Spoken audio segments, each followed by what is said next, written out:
ಈಗ ರಾಜ್ಯ, ದೇಶ, ವಿದೇಶ, ಸಿನಿಮಾ, ಕ್ರೀಡೆಗಳಿಗೆ ಸಂಬಂಧಪಟ್ಟಂತ ಸುದ್ದಿಗಳನ್ನು ಒಂದೊಂದಾಗಿ ನೋಡ್ತಾ ಹೋಗೋಣ.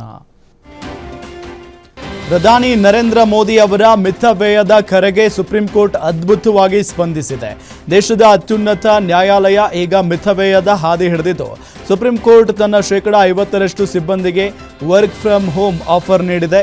ವಾರದಲ್ಲಿ ಕನಿಷ್ಠ 2 ದಿನಗಳ ಕಾಲ ಮನೆಯಿಂದಲೇ ಕೆಲಸ ಮಾಡಲು ಗ್ರೀನ್ ಸಿಗ್ನಲ್ ಕೊಟ್ಟಿದ್ದು, ಸುಪ್ರೀಂ ಕೋರ್ಟ್ ಈಗಾಗಲೇ ಅಧಿಕೃತ ಸುತ್ತೋಲೆಯನ್ನ ಹೊರಡಿಸಿದೆ. ತುರ್ತು ಸಂದರ್ಭ ಎದುರಾದರೆ ಅಥವಾ ಅಗತ್ಯವಿದ್ದಲ್ಲಿ ತಕ್ಷಣವೇ ಕಚೇರಿಗೆ ಹಾಜರಾಗಲು ಸಿದ್ಧರಿರಬೇಕು ಅಂತ ಸಿಬ್ಬಂದಿಗೆ ಸೂಚನೆ ನೀಡಲಾಗಿದೆ.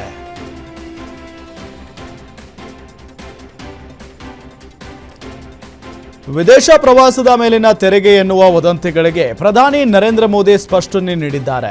ಸಾಮಾಜಿಕ ಜಾಲತಾಣಗಳಲ್ಲಿ ಹರಿದಾಡ್ತಾ ಇದ್ದ ತೆರಿಗೆ ಸುದ್ದಿಗಳ ಬಗ್ಗೆ ಎಕ್ಸ್ ಖಾತೆಯಲ್ಲಿ ಪೋಸ್ಟ್ ಮಾಡಿರುವ ಪ್ರಧಾನಿ ಮೋದಿ, ವಿದೇಶ ಪ್ರವಾಸದ ಮೇಲೆ ನಿರ್ಬಂಧ ಹೇರುವ ಪ್ರಶ್ನೆಯೇ ಇಲ್ಲ. ಇವೆಲ್ಲವೂ ಸಂಪೂರ್ಣ ಸುಳ್ಳು. ಇದರಲ್ಲಿ ಎಳ್ಳಷ್ಟು ಸತ್ಯ ಇಲ್ಲ.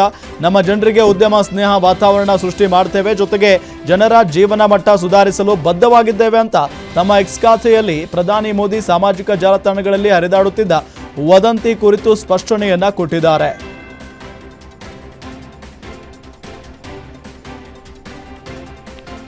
ಇಂಧನ ಮಿತವ್ಯಯಕ್ಕೆ ಪ್ರಧಾನಿ ಮೋದಿ ಬೆಂಗಾವಲು ಪಡೆ ಕಡಿತ ಹಿನ್ನೆಲೆ BY ವಿಜಯೇಂದ್ರ ಮೋದಿ ಕರೆಯಂತೆ ನಡೆದುಕೊಂಡಿದ್ದಾರೆ. ಕುಂಬಳಗೂಡಿನ ಕಾರ್ಯಕ್ರಮವೊಂದಕ್ಕೆ ತೆರಳಲು ವಿಜಯೇಂದ್ರ ಅವರು ಮೆಜೆಸ್ಟಿಕ್ನಿಂದ ಕುಂಬಳಗೂಡುವರೆಗೂ ಮೆಟ್ರೋದಲ್ಲೇ ಪ್ರಯಾಣ ಮಾಡಿದ್ದಾರೆ. ಇನ್ನು ಬೆಂಗಳೂರಿನಲ್ಲಿ ಮಾತನಾಡಿದ ಅವರು, ಪ್ರಧಾನಿ ಮೋದಿ ಪೆಟ್ರೋಲ್ ಡೀಸೆಲ್ ಮಿತವ್ಯಯಕ್ಕೆ ಸಲಹೆ ಕೊಟ್ಟಿದ್ದಾರೆ. ಪ್ರಧಾನಿ ಅವರು ಕೂಡ ಬೆಂಗಾವಲು ವಾಹನವನ್ನ ಕಡಿಮೆ ಮಾಡಿಕೊಂಡಿದ್ದಾರೆ. ಹಾಗಾಗಿ ನಾನು ಕೂಡ ಮೆಟ್ರೋದಲ್ಲಿ ಪ್ರಯಾಣ ಮಾಡ್ತಾ ಇದ್ದೇನೆ ಅಂತ ಹೇಳಿದ್ರು.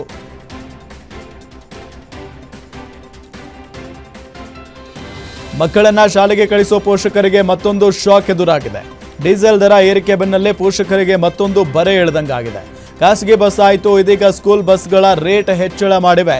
ಶೇಕಡ 10ರಷ್ಟು ದರ ಏರಿಸಲು ಖಾಸಗಿ ಶಾಲಾ ವಾಹನ ಮಾಲೀಕರ ಸಂಘ ಪ್ಲಾನ್ ಮಾಡಿಕೊಂಡಿದ್ದು, ಇದೇ ಶೈಕ್ಷಣಿಕ ವರ್ಷಕ್ಕೆ ಸ್ಕೂಲ್ ಬಸ್ಗಳ ದರವನ್ನ ಏರಿಸುವಂತೆ ಖಾಸಗಿ ಶಾಲಾ ವಾಹನ ಮಾಲೀಕರ ಸಂಘದ ಅಧ್ಯಕ್ಷ ರವಿಕುಮಾರ್ ಹೇಳಿಕೆ ನೀಡಿದ್ದಾರೆ.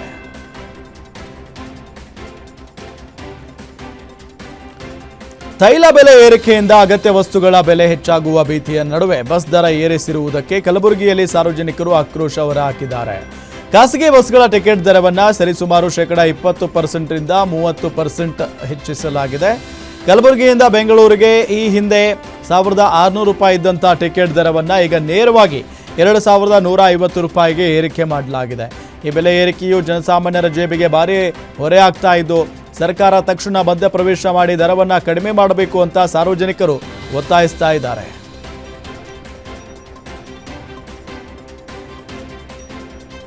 ದೇಶದಲ್ಲಿ ಪೆಟ್ರೋಲ್ ಹಾಗೂ ಡೀಸೆಲ್ ದರ ಏರಿಕೆ ಬೆನ್ನಲ್ಲೇ ಇದೀಗ ಹಣ್ಣು ಪ್ರಿಯರಿಗೆ ಬಿಗ್ ಶಾಕ್ ಎದುರಾಗಿದೆ. ಹೈದರಾಬಾದ್ನಿಂದ ಯಾದಗಿರಿಗೆ ಪೂರೈಕೆಯಾಗುವ ಸೇಬು, ದಾಳಿಂಬೆ, ಚಿಕ್ಕು, ಆರೆಂಜ್ ಹಾಗೂ ಮಾವಿನ ಹಣ್ಣುಗಳ ಪ್ರತಿ ಪೆಟ್ಟಿಗೆ ಹಣ್ಣಿಗೆ 3500 ರೂಪಾಯಿ ಇತ್ತು. ಆದರೆ ಈಗ ತೈಲ ದರ ಏರಿಕೆಯಾದ ಹಿನ್ನೆಲೆ ಪ್ರತಿ ಪೆಟ್ಟಿಗೆ ಹಣ್ಣಿಗೆ 200 ರೂಪಾಯಿ ದರ ಹೆಚ್ಚಾಗಿದೆ. ಇನ್ನು ಪ್ರತಿ ಹಣ್ಣಿಗೆ 1 ರಿಂದ 1.5 ರೂಪಾಯಿ ಹೆಚ್ಚಳವಾಗಿದ್ದು, ಹಣ್ಣಿನ ವ್ಯಾಪಾರಿಗಳಿಗೆ ಚಿಲ್ಲರೆ ಸಮಸ್ಯೆ ಎದುರಾಗಿದೆ.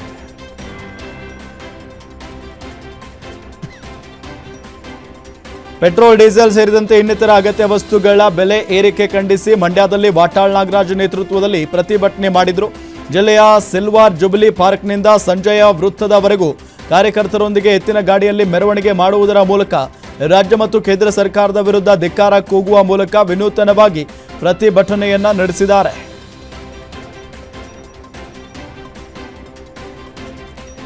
ನೀಟ್ ಪರೀಕ್ಷೆ ಅಕ್ರಮದ ಬೆನ್ನಲ್ಲೇ ದೇಶಾದ್ಯಂತ 4 ಪರೀಕ್ಷಾರ್ಥಿಗಳು ಆತ್ಮಹತ್ಯೆ ಮಾಡಿಕೊಂಡಿದ್ದಾರೆ. ಉತ್ತರ ಪ್ರದೇಶ, ದೆಹಲಿ ಮತ್ತು ರಾಜಸ್ಥಾನದಲ್ಲಿ 4 ಜನ ಪರೀಕ್ಷಾರ್ಥಿಗಳು ಆತ್ಮಹತ್ಯೆ ಮಾಡಿಕೊಂಡಿದ್ದಾರೆ. ದೆಹಲಿಯಲ್ಲೇ 2 ಪರೀಕ್ಷಾರ್ಥಿಗಳು ಸೂಸೈಡ್ ಮಾಡಿಕೊಂಡಿದ್ದಾರೆ. ಇನ್ನು 650 ಅಂಕಗಳ ನಿರೀಕ್ಷೆಯಲ್ಲಿದ್ದಂಥ ಪ್ರದೀಪ್ ದೆಹಲಿಯಲ್ಲಿ ಪರೀಕ್ಷೆ ಮುಂದೂಡಿಕೆಯಿಂದ ಮನನೊಂದು 20 ವರ್ಷದ ರಿಂಕು ಶರ್ಮಾ ಹಾಗೂ ಉತ್ತರ ಪ್ರದೇಶದ 21 ವರ್ಷದ ರಿತಿಕ್ ಮಿಶ್ರಾ ಸೇರಿದಂತೆ 4 ಜನ ಆತ್ಮಹತ್ಯೆಗೆ ಶರಣಾಗಿದ್ದಾರೆ. ಮಕ್ಕಳ ಸಾವಿನಿಂದ ಪೋಷಕರ ಆಕ್ರಂದನ ಮುಗಿಲು ಮುಟ್ಟಿದ್ದು ಸರ್ಕಾರದ ವಿರುದ್ಧ ತೀವ್ರ ಆಕ್ರೋಶ ವ್ಯಕ್ತಪಡಿಸಲಾಗ್ತಾ ಇದೆ.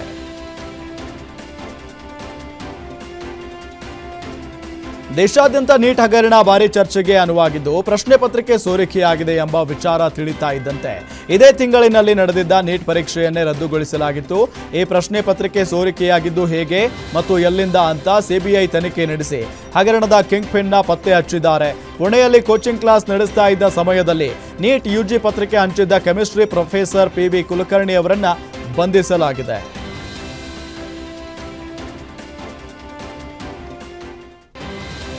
ನೀಟ್ ಪ್ರಶ್ನೆ ಪತ್ರಿಕೆ ಸೋರಿಕೆ ಖಂಡಿಸಿ ಧಾರವಾಡದಲ್ಲಿ ಕೇಂದ್ರ ಸರ್ಕಾರದ ವಿರುದ್ಧ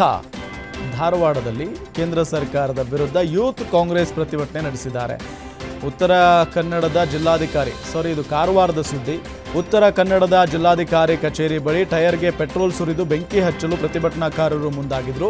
ನೀಟ್ ಪ್ರಶ್ನೆ ಪತ್ರಿಕೆ ಸೋರಿಕೆಯಿಂದ ವಿದ್ಯಾರ್ಥಿಗಳ ಜೀವನದ ಮೇಲೆ ಕೇಂದ್ರ ಸರ್ಕಾರ ಚೆಲ್ಲಾಟವಾಡ್ತಾ ಇದೆ. ಪ್ರಶ್ನೆ ಪತ್ರಿಕೆ ಸೋರಿಕೆ ಹೊಣೆ ಹೊತ್ತು ಕೇಂದ್ರ ಶಿಕ್ಷಣ ಸಚಿವ ಧರ್ಮೇಂದ್ರ ಪ್ರಧಾನ್ ರಾಜೀನಾಮೆ ಕೊಡಬೇಕು ಅಂತ ಆಗ್ರಹಿಸಿ ಉತ್ತರ ಕನ್ನಡ ಯೂತ್ ಕಾಂಗ್ರೆಸ್ ಜಿಲ್ಲಾಧ್ಯಕ್ಷ ಅಮೋದ್ ಶಿರ್ಸಿಖರ್ ನೇತೃತ್ವದಲ್ಲಿ ಪ್ರತಿಭಟನೆ ನಡೆಸಿದರು.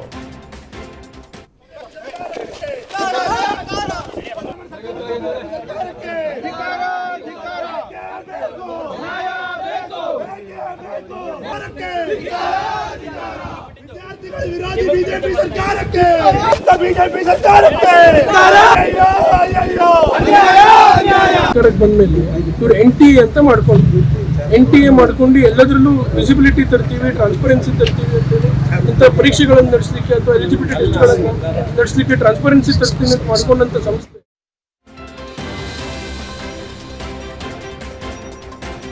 ನೀಟ್ ಪ್ರಶ್ನೆ ಪತ್ರಿಕೆ ಸೋರಿಕೆ ವಿರುದ್ಧ ಧಾರವಾಡದ DC ಕಚೇರಿ ಬಳಿ ವಿದ್ಯಾರ್ಥಿಗಳು ಪ್ರತಿಭಟನೆ ನಡೆಸಿದ್ದಾರೆ. ಪದೇ ಪದೇ ಪ್ರಶ್ನೆ ಪತ್ರಿಕೆ ಸೋರಿಕೆ ಆಗ್ತಾ ಇರೋದನ್ನ ಖಂಡಿಸಿ NTA ವಿರುದ್ಧ ಧಿಕ್ಕಾರ ಕೂಗಿ ವಿದ್ಯಾರ್ಥಿಗಳು ತಮ್ಮ ಆಕ್ರೋಶ ಹೊರಹಾಕಿದ್ದಾರೆ. NTA ಸಂಸ್ಥೆಯನ್ನ ಕೂಡಲೇ ರದ್ದುಗೊಳಿಸಿ ಮುಂದೆಂದೂ ನೀಟ್ ಪರೀಕ್ಷೆಯ ಪ್ರಶ್ನೆ ಪತ್ರಿಕೆಗಳು ಸೋರಿಕೆಯಾಗದಂತೆ ಕ್ರಮ ತೆಗೆದುಕೊಳ್ಳಬೇಕು ಅಂತ ಆಗ್ರಹಿಸಿದ್ದಾರೆ. ಸರ್ಕಾರ ಮತ್ತು ಸಾರಿಗೆ ನೌಕರರ ವೇತನ ಹೆಚ್ಚಳ ವಿಚಾರದ ಫೈಟ್ ಮುಂದುವರೆದಿದ್ದು ಮೇ 20ರಂದು ಅನಿರ್ದಿಷ್ಟಾವಧಿ ಮುಷ್ಕರದ ತಯಾರಿ ಜೊತೆಗೆ ಸರ್ಕಾರದ ಸಾಧನಾ ಸಮಾವೇಶಕ್ಕೂ ಹೋರಾಟದ ಬಿಸಿ ಮುಟ್ಟಿಸಲು ನೌಕರರು ಮುಂದಾಗಿದ್ದಾರೆ. ಮೇ 20ರಂದು ಬಸ್ ಮುಷ್ಕರ ನಡೆಸಿದ್ರೆ ಮೇ 19ರಂದು ತುಮಕೂರಿನಲ್ಲಿ ಕಾಂಗ್ರೆಸ್ ಹಮ್ಮಿಕೊಂಡಿರುವ ಸಾಧನಾ ಸಮಾವೇಶದಲ್ಲಿ ಕಪ್ಪು ಪಟ್ಟೆ ಪ್ರದರ್ಶನ ಮಾಡಲು ಸಜ್ಜಾಗಿದೆ.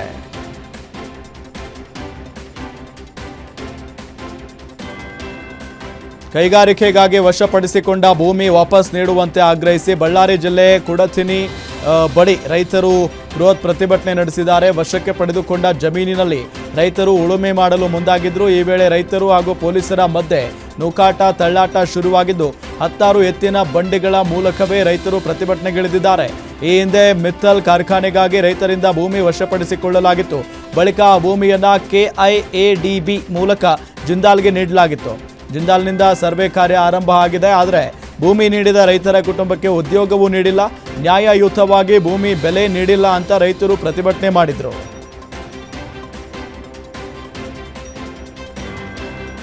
ಗ್ರೇಟರ್ ಬೆಂಗಳೂರು ಪ್ರಾಧಿಕಾರ ಚುನಾವಣೆ ಬರ್ತಾ ಇರುವ ಹಿನ್ನೆಲೆ ಕಾಂಗ್ರೆಸ್ ಪಕ್ಷ ತನ್ನ ರಾಜಕೀಯ ಕಾರ್ಯತಂತ್ರಗಳನ್ನು ತೀವ್ರಗೊಳಿಸಿದೆ. ಪಂಚ ಗ್ಯಾರಂಟಿಗಳ ಯಶಸ್ಸಿನ ಬೆನ್ನಲ್ಲೇ ಬೆಂಗಳೂರು ನಗರದ ಮತದಾರರನ್ನ ಸೆಳೆಯೋದಕ್ಕೆ ಕಾಂಗ್ರೆಸ್ ಮತ್ತು DCM DK ಶಿವಕುಮಾರ್ ವಿಶೇಷವಾಗಿ ಗಮನ ಹರಿಸಿದ್ದಾರೆ. ಸುಮಾರು 16 ಲಕ್ಷಕ್ಕೂ ಹೆಚ್ಚು ಆಸ್ತಿ ಹೊಂದಿರುವವರಿಗೆ ಹಾಗೂ ಮನೆ ಮಾಲೀಕರಿಗೆ ಅನುಕೂಲ ಮಾಡಿಕೊಡುವ ಮುಖೇನ ವಿಪಕ್ಷ ಬಿಜೆಪಿಗೆ ಮಾಸ್ಟರ್ ಸ್ಟ್ರೋಕ್ ನೀಡಲು ಕಾಂಗ್ರೆಸ್ ತಂತ್ರ ರೂಪಿಸಿದೆ. ಈ ಕ್ರಮವು ಸರ್ಕಾರದ ಬೊಕ್ಕಸಕ್ಕೆ ಕೋಟ್ಯಾಂತರ ರೂಪಾಯಿ ಆದಾಯವನ್ನ ತರುವ ನಿರೀಕ್ಷೆಯನ್ನ ಹೊಂದಿದೆ. ಹೀಗಾಗಿ ಕಾಂಗ್ರೆಸ್ ಪಕ್ಷವು ಸ್ಥಳೀಯ ಸಂಸ್ಥೆಗಳ ಚುನಾವಣೆಯನ್ನ ಗಂಭೀರವಾಗಿ ಪರಿಗಣಿಸಿ ತೆರೆಮರೆಯಲ್ಲಿ ಸಭೆಗಳನ್ನು ನಡೆಸಿ ಮತದಾರರನ್ನ ಓಲೈಸುವ ಕಸರತ್ತುಗಳನ್ನು ಆರಂಭಿಸಿದೆ.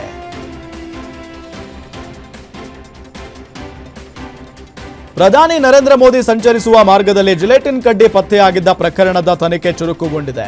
ಕೋರಮಂಗಲ ಪೊಲೀಸರ ವಶದಲ್ಲಿದ್ದ ಪ್ರಮುಖ ಆರೋಪಿ ಲೋಹಿತ್ನನ್ನ ಈಗ ಕಗ್ಗಲೀಪುರ ಪೊಲೀಸರು ತಮ್ಮ ಕಸ್ಟಡಿಗೆ ಪಡೆದುಕೊಂಡಿದ್ದಾರೆ. ಕೋರಮಂಗಲ ಪೊಲೀಸರ ಪ್ರಾಥಮಿಕ ವಿಚಾರಣೆ ವೇಳೆ ಆರೋಪಿಗೆ ಮಾನಸಿಕ ಅಸ್ವಸ್ಥತೆ ಇರೋದು ಬೆಳಕಿಗೆ ಬಂದಿದೆ. ಬಳಿಕ ಆರೋಪಿ ನೀಡಿದ ಹೇಳಿಕೆಗಳನ್ನು ಆಧರಿಸಿ ಪೊಲೀಸರು ತಮಿಳುನಾಡಿನ ಹೊಸೂರಿನವರೆಗಿನ CCTV ದೃಶ್ಯಾವಳಿಗಳನ್ನು ಪರಿಶೀಲನೆ ನಡೆಸಿದ್ದಾರೆ. ಈ ತನಿಖೆಯ ವೇಳೆ ಆರೋಪಿ ಲೋಹಿತ್ ನೀಡಿರೋ ಮಾಹಿತಿ ಸತ್ಯ ಅನ್ನೋದು ದೃಢಪಟ್ಟಿದೆ.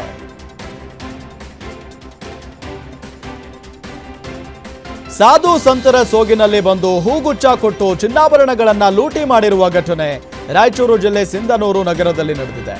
ಸಿಂಧನೂರು ನಗರದ ಸಾಯಿ ಮೆಡಿಕಲ್ನಲ್ಲಿ ಓರ್ವ ಸಾಧು ವೇಷದ ಖದೀಮ ನೀರು ಕೇಳಿದ್ದು ಫ್ರಿಡ್ಜ್ನಿಂದ ನೀರು ಕೊಟ್ಟು ಸತ್ಕರಿಸಿದ್ದ ಮೆಡಿಕಲ್ ಮಾಲೀಕನಿಗೆ ನಿನಗೆ ಹಾಗೂ ಕುಟುಂಬದವರಿಗೆ ಒಳ್ಳೆಯದಾಗಲಿ ಅಂತ 2 ಹೂಗಳನ್ನ ಕೊಟ್ಟಿದ್ದ. ಸಾಧು ಕೊಟ್ಟಿದ್ದ ಹೂಗಳನ್ನ ಮೂಸುತ್ತಿದ್ದಂತೆ ಮಂಕು ಬಡಿದಂತಾಗಿ ಮಾಲೀಕ ಮೂರ್ಛೆ ಬಿದ್ದಿದ್ದಾರೆ. ಸಾಧುಗಳ ಸೋಗಿನಲ್ಲಿರೋ ಖದೀಮರ ಟೀಮ್ ಓಡಾಟದ ದೃಶ್ಯಗಳು ಸಿಸಿಟಿವಿಗಳಲ್ಲಿ ಸೆರೆಯಾಗಿದ್ದು, ಸಿಸಿಟಿವಿ ದೃಶ್ಯ ಆಧರಿಸಿ ಆರೋಪಿಗಳ ಪತ್ತೆಗೆ ಸಿಂಧನೂರು ಟೌನ್ ಪೊಲೀಸರು ಬಲೆ ಬೀಸಿದ್ದಾರೆ.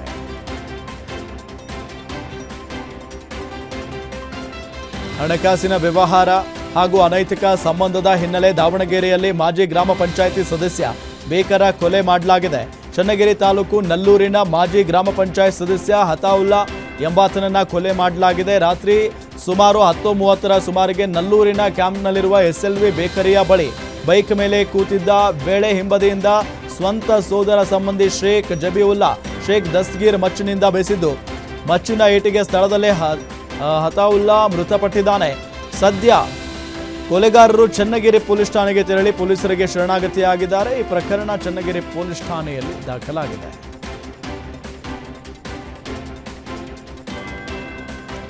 ವಿಳಾಸ ಕೇಳುವ ನೆಪದಲ್ಲಿ ಬಂದು ಚಾಕು ತೋರಿಸಿ ಕಿಡ್ನಾಪ್ ಮಾಡಿಕೊಂಡು ಹೋಗಿ ರಾಬರಿ ಮಾಡ್ತಿದ್ದ ಖದೀಮರನ್ನ ಪೊಲೀಸರು ಬಂಧಿಸಿದ್ದಾರೆ. ಪೆಟ್ರೋಲ್ ಬಂಕ್ ಬಳಿ ಇದ್ದ ಅರಣ್ಯ ಪ್ರದೇಶದತ್ತ ಕರೆದೊಯ್ದು ಹಣ ಚಿನ್ನಾಭರಣ ದೋಚುತ್ತಿದ್ದ ಇಬ್ಬರನ್ನ KR ಪುರಂ ಪೊಲೀಸರು ಬಂಧಿಸಿದ್ದಾರೆ. ಬಂಧಿತರಿಂದ 6 ಲಕ್ಷ ಮೌಲ್ಯದ 47 ಗ್ರಾಂ ಚಿನ್ನಾಭರಣವನ್ನ ವಶಕ್ಕೆ ಪಡೆದಿದ್ದಾರೆ. ಇನ್ನು ತಲೆಮರೆಸಿಕೊಂಡಿರುವ ಇನ್ನೋರ್ವ ಆರೋಪಿಗಾಗಿ KR ಪುರಂ ಪೊಲೀಸರು ಬಲೆ ಬೀಸಿದ್ದಾರೆ.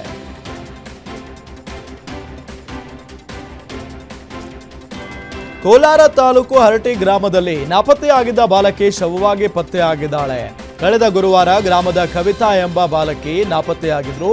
ಇಂದು ಅದೇ ಗ್ರಾಮದ ಕೆರೆಯೊಂದರಲ್ಲಿ ಬಾಲಕಿ ಶವವಾಗಿ ಪತ್ತೆಯಾಗಿದ್ದಾಳೆ. ಸದ್ಯ ಬಾಲಕಿ ಸಾವಿನ ಬಗ್ಗೆ ಕುಟುಂಬಸ್ಥರು ಅನುಮಾನ ವ್ಯಕ್ತಪಡಿಸಿದ್ದು, ಸ್ಥಳಕ್ಕೆ ಕೋಲಾರ ಗ್ರಾಮಾಂತರ ಠಾಣಾ ಪೊಲೀಸರು ಭೇಟಿ ನೀಡಿ ಪರಿಶೀಲನೆ ನಡೆಸಿದ್ದಾರೆ.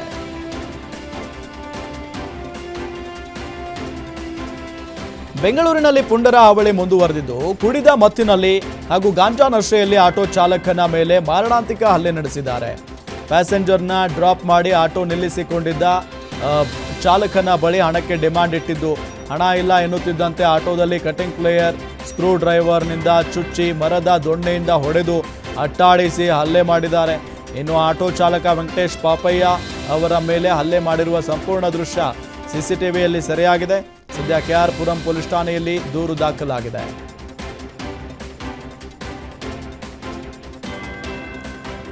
ಆನೇಕಲ್ ತಾಲೂಕಿನ ಮುಗಳೂರು ಕೆರೆಯಲ್ಲಿ ಮನುಷ್ಯನ ತಲೆಬುರುಡೆ ಮತ್ತು ಮೂಳೆಗಳು ಪತ್ತೆಯಾಗಿವೆ. ಕೆರೆ ತೀರದಲ್ಲಿ ಬುರುಡೆ ಮತ್ತು ಮೂಳೆಗಳನ್ನು ಕುರಿಗಾಯಿಗಳಿಗೆ ಕಂಡಿದ್ದು, ತಕ್ಷಣ ಪೊಲೀಸರಿಗೆ ಮಾಹಿತಿ ನೀಡಿದ್ದಾರೆ. ಸ್ಥಳಕ್ಕೆ additional SP Venkatesh Prasanna, DYSP Gopal Naik ಭೇಟಿ ನೀಡಿ ಪರಿಶೀಲನೆ ನಡೆಸಿದ್ದಾರೆ. ಪರಿಶೀಲನೆ ವೇಳೆ ಸ್ಥಳದಲ್ಲಿ ಸೀರೆ ಪತ್ತೆಯಾಗಿದ್ದು, ಮಹಿಳೆ ಶವ ಅಂತ ಶಂಕಿಸಲಾಗಿದೆ. ಸದ್ಯ ಘಟನೆ ಸಂಬಂಧ ಸರ್ಜಾಪುರ ಪೊಲೀಸ್ ಠಾಣೆಯಲ್ಲಿ ಪ್ರಕರಣ ದಾಖಲಾಗಿದೆ.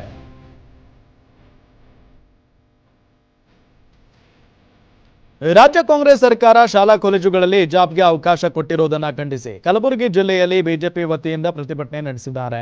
ಜಿಲ್ಲಾಧಿಕಾರಿ ಕಚೇರಿ ಎದುರು ಸಿಎಂ ಸಿದ್ದರಾಮಯ್ಯ ವಿರುದ್ಧ ಧಿಕ್ಕಾರ ಕೂಗಿ ಆಕ್ರೋಶ ಹೊರಹಾಕಿದ್ದಾರೆ. ಅಲ್ಲದೆ ಶಾಲಾ ಮಕ್ಕಳಲ್ಲಿ ಏಕತೆ ತರುವ ಉದ್ದೇಶದಿಂದ ಸಮವಸ್ತ್ರ ನಿಯಮ ಜಾರಿಗೆ ತಂದಿದ್ದು, ಈಗ ಕಾಂಗ್ರೆಸ್ ಸರ್ಕಾರ ಮತ್ತೆ ಹಿಜಾಬ್ಗೆ ಅವಕಾಶ ಕೊಟ್ಟಿದೆ. ಕಾಂಗ್ರೆಸ್ ಸರ್ಕಾರ ಹೊರಡಿಸಿರುವ ಆದೇಶವನ್ನು ಕೂಡಲೇ ಹಿಂಪಡೆಯುವಂತೆ ಆಗ್ರಹಿಸಿ ಪ್ರತಿಭಟನೆ ನಡೆಸಿದರು. ಪ್ರತಿಭಟನೆಯಲ್ಲಿ ಮಾಜಿ ಸಂಸದ ಉಮೇಶ್ ಜಾಧವ್, ಚಂದು ಪಾಟೀಲ್ ಸೇರಿ ಹಲವು ಬಿಜೆಪಿ ಮುಖಂಡರು ಭಾಗಿಯಾಗಿದ್ದರು.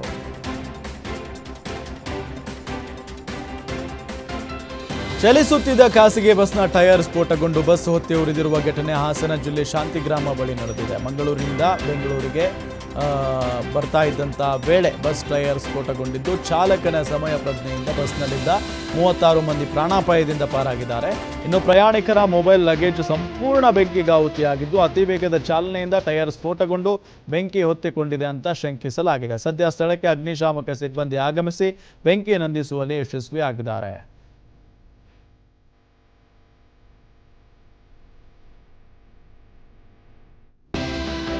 ಬೆಂಕಿ ತಗುಲಿ ಲಕ್ಷಾಂತರ ಮೌಲ್ಯದ ಜೋಳ ಸುಟ್ಟು ಕರಕಲಾಗಿರುವ ಘಟನೆ ಕಲಬುರಗಿ ಜಿಲ್ಲೆಯ ಚಿಂಚೋಳಿ ತಾಲೂಕಿನ ಸಾಲೆಬೀರನಹಳ್ಳಿ ಗ್ರಾಮದಲ್ಲಿ ನಡೆದಿದೆ. ಸಾಲೆಬೀರನಹಳ್ಳಿ ಗ್ರಾಮದ ಮೆಹಬೂಬಾ ಬೇಗಂ ಎಂಬುವರು ತಮ್ಮ ಜಾನುವಾರುಗಳಿಗೆ ಅಂತ ಶೇಖರಣೆ ಮಾಡಿಟ್ಟಿದ್ದ ಬರೋಬ್ಬರಿ 5 ಲಕ್ಷಕ್ಕೂ ಹೆಚ್ಚು ಮೌಲ್ಯದ ಜೋಳದ ಕಣಕ್ಕೆ ಸುಟ್ಟು ಭಸ್ಮವಾಗಿ ಹೋಗಿದೆ. ಬಳಿಕ ಆ ಸ್ಥಳಕ್ಕೆ ಅಗ್ನಿಶಾಮಕ ದಳ ಸಿಬ್ಬಂದಿ ಆಗಮಿಸಿ ಬೆಂಕಿ ನಂದಿಸುವಲ್ಲಿ ಯಶಸ್ವಿಯಾಗಿದ್ದಾರೆ.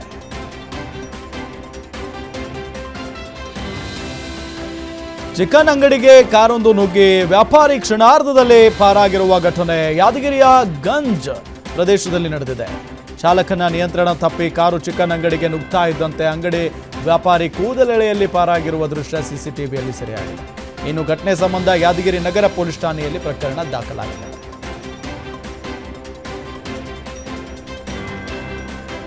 ಚಾಲಕನ ನಿಯಂತ್ರಣ ತಪ್ಪಿ ಕೆಎಸ್ಆರ್ಟಿಸಿ ಬಸ್ ಒಂದು ಪಲ್ಟಿಯಾಗಿರುವ ಘಟನೆ ಅರಸೀಕೆರೆ ತಾಲೂಕಿನ ಯರೇಹಳ್ಳಿಯಲ್ಲಿ ನಡೆದಿದೆ.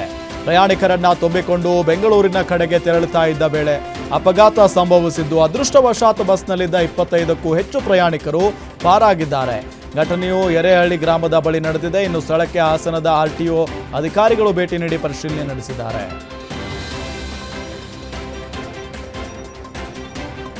ಹಾಸನ ಜಿಲ್ಲೆಯ ವಿವಿಧೆಡೆ ಗುಡುಗು ಸಹಿತ ಭಾರೀ ಮಳೆಯಾಗಿದ್ದು, ಸಿಡಿಲು ಬಡಿತಕ್ಕೆ ರೈತನೋರ್ವನು ದಾರುಣವಾಗಿ ಸಾವನ್ನಪ್ಪಿದ್ದಾನೆ. ಜಿಲ್ಲೆಯ ಕಟ್ಟಾಯ ಹೋಬಳಿ ಚನ್ನಂಗಿಹಳ್ಳಿ ಗ್ರಾಮದ ಆಂಜನೇಯ ಸ್ವಾಮಿ ದೇವಾಲಯದ ಅರ್ಚಕರಾಗಿದ್ದ ರಂಗನಾಥ್ ಮೃತಪಟ್ಟಿದ್ದಾರೆ. ಸಂಜೆ ಜಮೀನಿನಲ್ಲಿ ಕಟ್ಟಿದ್ದ ಜಾನುವಾರುಗಳನ್ನು ಮನೆಗೆ ಹೊಡೆದುಕೊಂಡು ಬರುವ ವೇಳೆ ಸಿಡಿಲು ಬಡಿದು ರೈತ ರಂಗನಾಥ್ ಸಾವನ್ನಪ್ಪಿದ್ದಾರೆ. ಘಟನೆಯು ಗೊರೂರು ಪೊಲೀಸ್ ಠಾಣೆ ವ್ಯಾಪ್ತಿಯಲ್ಲಿ ನಡೆದಿದೆ.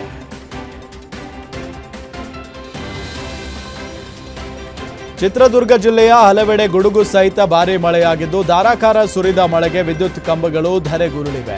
ಜಿಲ್ಲೆಯ ಚಳ್ಳಕೆರೆ ತಾಲೂಕಿನ ನಾಯಕನಹಟ್ಟಿ, ಗಜ್ಜುಗನಹಳ್ಳಿ ಸೇರಿದಂತೆ ಹಲವೆಡೆ ಭಾರೀ ಅವಾಂತರ ಸೃಷ್ಟಿಯಾಗಿದೆ. ಇನ್ನು ಹಲವು ಗ್ರಾಮಗಳಲ್ಲಿ ಬಿರುಗಾಳಿಗೆ ಮನೆ ಹಾಕಲಾಗಿದ್ದ ತಗಡಿನ ಶೀಟ್ ಹಾರಿ ಹೋಗಿವೆ. ಅಂದರೆ ಮನೆ ಮೇಲೆ ಹಾಕ್ತಾರಲ್ಲ ತಗಡಿನ ಶೀಟ್, ಅದು ಹಾರಿ ಹೋಗಿದೆ. ಅಲ್ಲದೆ ಹಲವೆಡೆ ಮಳೆ ಆರ್ಭಟಕ್ಕೆ ರಸ್ತೆ ಮೇಲೆಲ್ಲ ನೀರು ಆವರಿಸಿದ್ದು, ರಸ್ತೆ ಮೇಲೆ ಓಡಾಡಲು ಸಾರ್ವಜನಿಕರು ಹರಸಾಹಸ ಪಟ್ಟಿದ್ದಾರೆ.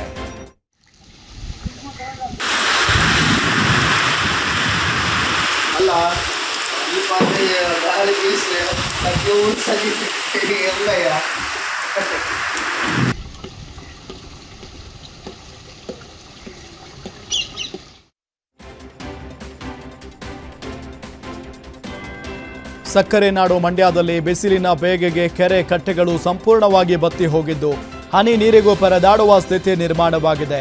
ನೀರಿನ ಮಟ್ಟ ತೀರಾ ಕುಸಿದಿದೆ. ಜಿಲ್ಲೆಯ ಜೀವನಾಡಿ ಕೃಷ್ಣರಾಜಸಾಗರ ಜಲಾಶಯದ ನೀರಿನ ಮಟ್ಟ 88 ಅಡಿಗೆ ಕುಸಿದಿದ್ದು, ಡ್ಯಾಂಗೆ ಹರಿದು ಬರುತ್ತಿದ್ದ ಒಳಹರಿವಿನ ಪ್ರಮಾಣ ಸಂಪೂರ್ಣ ಕುಸಿದಿದೆ. ನೀರಿನ ಮಟ್ಟ ಪಾತಾಳಕ್ಕೆ ಕುಸಿದಿದ್ದರಿಂದ ಮಳೆ ಇಲ್ಲದೆ ಜಿಲ್ಲೆಯ ಜನತೆ ಕಂಗಾಲಾಗಿದ್ದಾರೆ. ಮುಂದಿನ ದಿನಗಳಲ್ಲಿ ತುತ್ತು ಅನ್ನ ನೀಡುವ ಬೆಳೆಗಳ ಗತಿ ಏನು ಅಂತ ರೈತರು ಆತಂಕಕ್ಕೆ ಒಳಗಾಗಿದ್ದಾರೆ.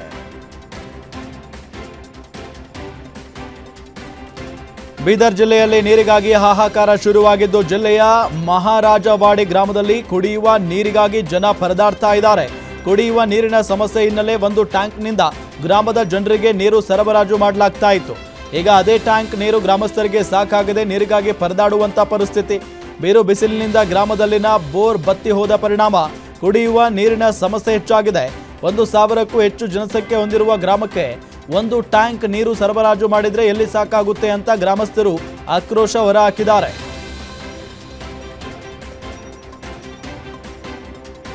ಅಂತರ್ಜಾತಿ ಮದುವೆಗೆ ಪೋಷಕರ ವಿರೋಧದ ಹಿನ್ನೆಲೆ ಪ್ರೇಮಿಗಳಿಬ್ಬರು ಅಂಬೇಡ್ಕರ್ ಪ್ರತಿಮೆ ಎದುರು ಜೋಡಿ ವಿವಾಹವಾಗಿರುವ ಘಟನೆ ಹಾಸನ ಜಿಲ್ಲೆಯಲ್ಲಿ ನಡೆದಿದೆ.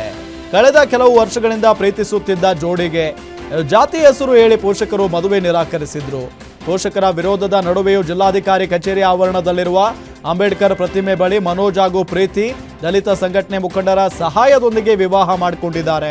ಅಂತರ್ಜಾತಿ ಮದುವೆಯಾದ ಹಿನ್ನೆಲೆ ಪೋಷಕರು ಯಾವುದೇ ತೊಂದರೆ ನವದಂಪತಿ ಯಾವುದೇ ತೊಂದರೆಗೂ ಹೆದರದೆ ಇಲ್ಲಿ ಮದುವೆ ಮಾಡ್ಕೊಂಡಿದ್ದಾರೆ. ಇನ್ನು ಅಂಬೇಡ್ಕರ್ ಪ್ರತಿಮೆ ಎದುರು ನವ ಜೋಡಿ ಮದುವೆಯಾಗಿರುವ ವಿಡಿಯೋ ಇದೀಗ ಸಿಕ್ಕಾಪಟ್ಟೆ ವೈರಲ್ ಆಗ್ತಾ ಇದೆ.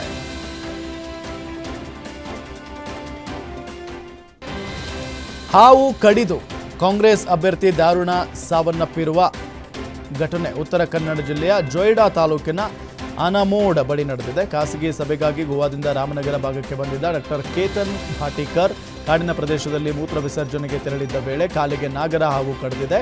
ಇನ್ನು ತಕ್ಷಣ ಗೋವಾದ ಬಾಂಬೋಲಿನ್ನ ಜಿಎಂಸಿ ಆಸ್ಪತ್ರೆಗೆ ದಾಖಲಿಸಿದ್ರು. ಚಿಕಿತ್ಸೆ ಫಲಕಾರಿಯಾಗದೆ ಡಾಕ್ಟರ್ ಕೇತನ್ ಭಾಟಿಕರ್ ಮೃತಪಟ್ಟಿದ್ದಾರೆ. ಡಾಕ್ಟರ್ ಕೇತನ್ ಭಾಟಿಕರ್ ನಿಧನಕ್ಕೆ ಗೋವಾ ರಾಜಕೀಯ ವಲಯದಲ್ಲಿ ಸಂತಾಪ ಸೂಚಿಸಿದ್ದಾರೆ.